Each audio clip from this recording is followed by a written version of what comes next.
বিশাল আকৃতির রামচন্দ্রের মূর্তি তৈরি জলপাইগুড়িতে এই প্রথমবার 22 ফিটের বিশাল আকৃতির রামচন্দ্রের মূর্তি গড়ার কাজ শুরু হয়েছে।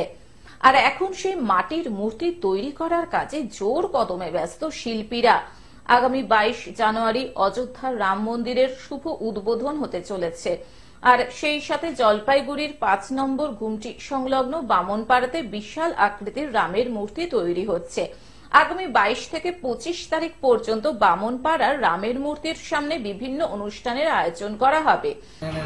আগামী 22, 23, 24 তিন দিন ব্যাপী একটা অনুষ্ঠান হবে। সব রকম মানুষ এখানে সমাবেশ হবে এবং এটা পূজা একটা বৃহৎ আকারেই হবে।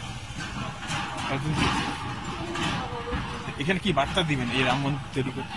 রাম মন্দিরে বার্তার কিছু না, এটা ধার্মিক একটা ব্যাপার। যেহেতু 22 তারিখে অযোধ্যার প্রাণ প্রতিষ্ঠা হচ্ছে শ্রীরামচন্দ্রের, সেই অনুকরণেই বলতে পারেন যে এখানে একটা পূজার আয়োজন করা হয়েছে। সেটা জলপাইগুড়িবাসীর জন্য একটা ভালো জায়গা।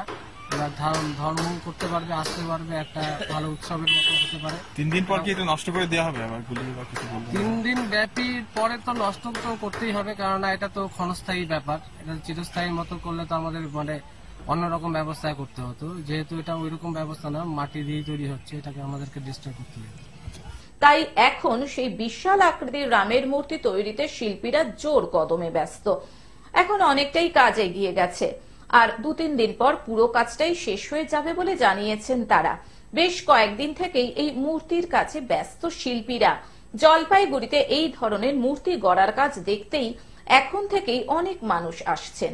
কি তৈরি হচ্ছে, কি বিষয় একটু আপনি কত হ্যাঁ বলবো। হ্যাঁ বল। এটা রাম তৈরি হচ্ছে, এর উদ্বোধন 22 তারিখ হবে। এটা কি স্থায়ী থাকবে? স্থায়ী থাকবে না, 3 দিনের অনুষ্ঠান হবে, 22, 23, 24। তারপর এটা আস্তে জল দিয়ে গলায় দেওয়া হবে। মানে এটা মূলত কিভাবে কয়দিন থেকে তৈরি করছেন, কত ফিট? এটা আজ 22 ফিট তৈরি হচ্ছে। এটা মোটামুটি আজকে নিয়ে 12-13 দিন হয়ে গেল। আমরা 4-5 জন মিলে করছি, দিন রাত এক করে। জলপাইগুড়ি থেকে সায়ন সেনের রিপোর্ট, গ্লোব নিউজ। এখন থেকে গ্লোব টিভি দেখুন আপনার স্মার্টফোনেও। গুগল প্লে স্টোর অথবা অ্যাপল স্টোর থেকে ডাউনলোড করুন গ্লোব টিভি লাইভ অ্যাপ। এছাড়াও জিও টিভি অ্যাপ থেকেও দেখুন গ্লোব টিভি লাইভ।